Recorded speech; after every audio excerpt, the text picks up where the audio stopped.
When my parents first told me about this oratorical competition and that the subject was the Constitution, my thought was, how on earth am I supposed to speak for 8 to 10 minutes about a dusty old document? Why is this important to me? I knew it guaranteed my rights, but mostly the Constitution dealt with things that I don't think about on a daily basis. Things like how the legislative and executive branches of government check and balance each other, or who would become president in the event of an untimely death. However, as I dug deeper into the history of our Constitution, I saw myself reflected in the 19th and 26th Amendments. These amendments gave the right to vote to women and lowered the voting age from 21 to 18. These amendments are about people just like me, women and teenagers who want to make their voices heard and make a difference in the future of our nation.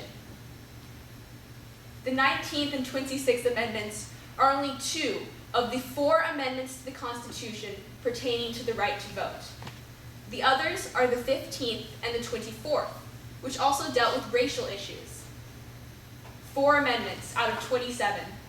This is clearly a significant issue in our nation to warrant such a large portion of our country's most important document. Before the United States was more than an idea, people chanted in the streets, "No taxation without representation." The very foundation of the United States was the right of the citizens to have a say in their own government. However, when the Constitution was ratified in 1790, it was not clear about who would have the right to guide our nation's steps. In fact, the Constitution's writers decided to ignore the question completely, pushing off on the states the responsibility of marking out who could vote. While some states, especially New England, gave franchise to all citizens above the age of 21, regardless of race, gender, or possession of land, by the turn of the century, the right to vote had been limited to white male landowners over the age of 21. In the first decades of the 19th century, the right to vote expanded to include all white males, regardless of whether or not they owned land. At the same time, the women's rights movement was growing. The Seneca Falls Convention of 1848, a women's rights conference in New York, organized by prominent suffragists Lucretia Mott and Elizabeth Cady Stanton, was a turning point in the fight for women's rights as the issue of suffrage came to the forefront. Over 20 years later, voting rights would expand, and yet still not include women. In 1870, the 15th Amendment gave the franchise to black men, although many would still be blocked from voting by poll taxes, literacy tests, and other discriminatory practices. The 15th Amendment was an amazing achievement for black men and abolitionists, but it bitterly disappointed women's rights activists who had hoped for universal suffrage after the Civil War. 8 years later, in 1878, suffragists had succeeded in getting a women's suffrage amendment on the Congress floor. It went nowhere.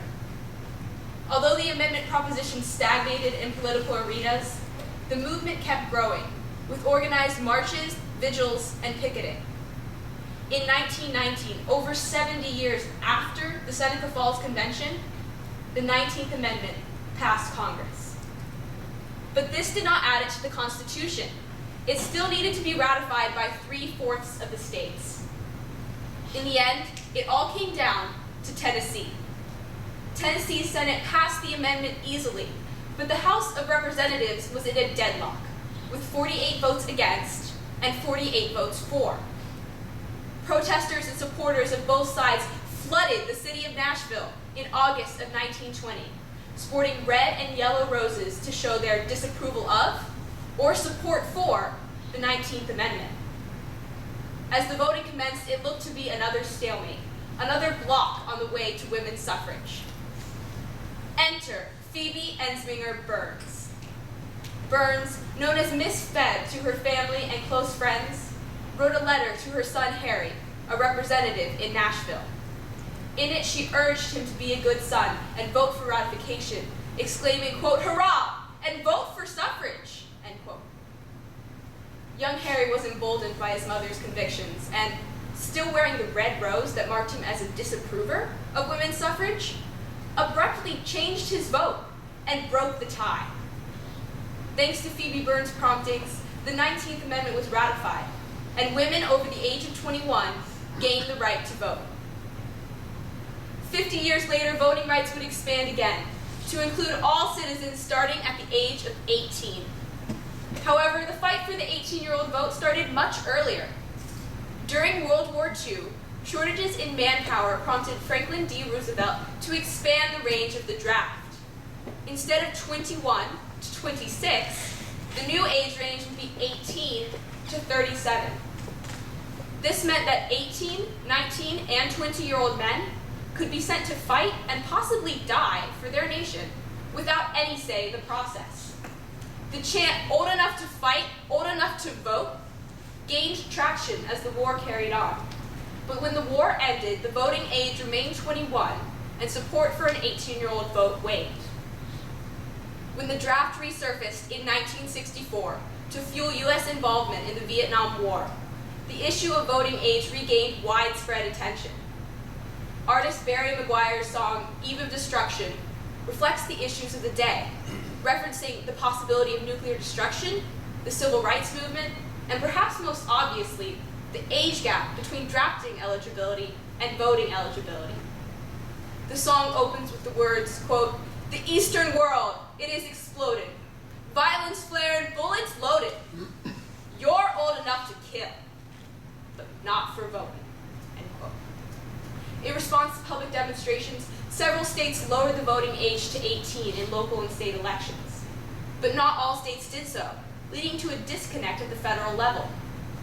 Therefore, in 1870, an addition to the Voting Rights Act of 1965 officially reduced the voting age to 18 in local, state, and federal elections.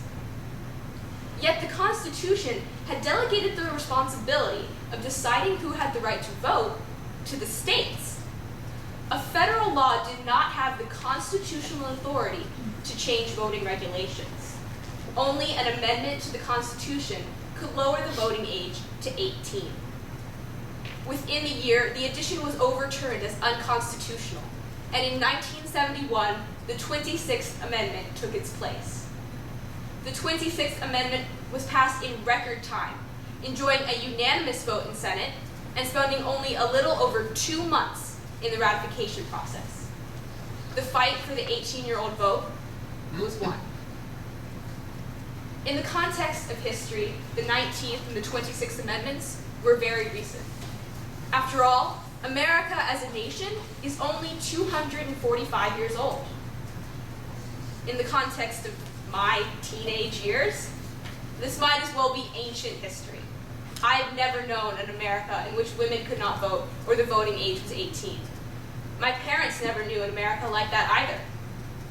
Although our country and our Constitution are very young, to teenagers like myself, they feel like they've been around forever. But this does not make the Constitution irrelevant. It applies to me, today. As a young woman on the brink of adulthood and a high schooler, I'm constantly asked about what I want my future to look like. The future is full of possibility. It's big and, quite frankly, it's intimidating. But I don't have to be afraid. The 19th and 26th Amendments enable women and teenagers just like me to make their voices heard and make a difference in the future of our nation. Thank you.